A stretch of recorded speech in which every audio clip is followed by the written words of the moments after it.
1996, nearly 3 decades after LSD was made illegal, an underground lab is busted by the Royal Canadian Mounted Police. Dichloromethane, which is used as a solvent. Hey, Mara, how are you?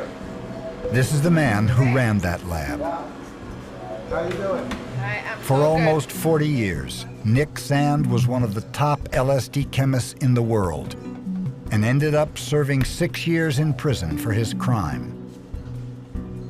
And 5 bananas. 5.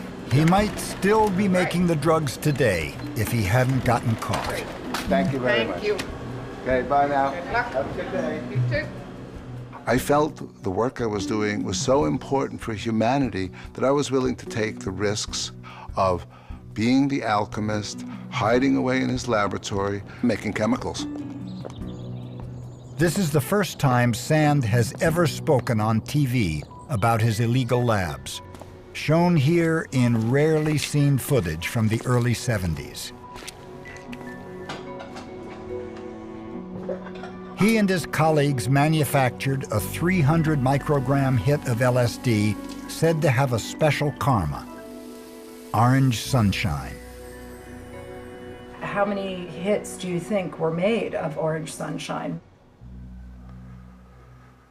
That would be 350 grams per kilo times 20.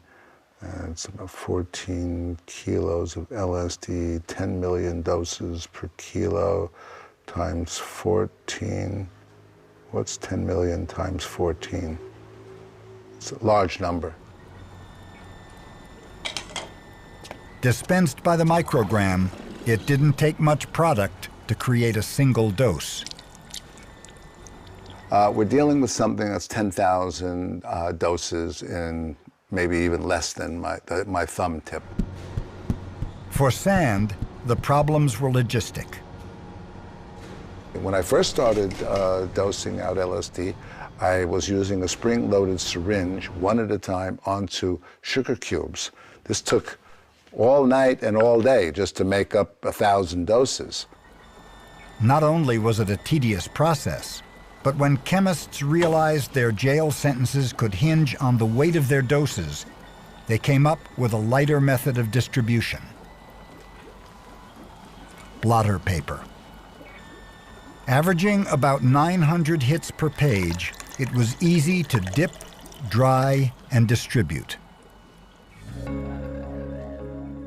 Eventually, the law caught up with Sand.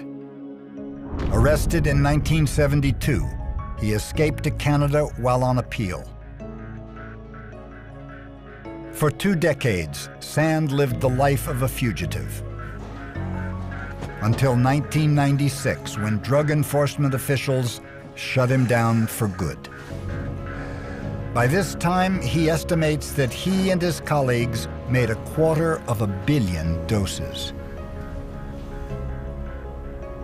He has no regrets and still refers to LSD not just as a drug, but as a sacrament.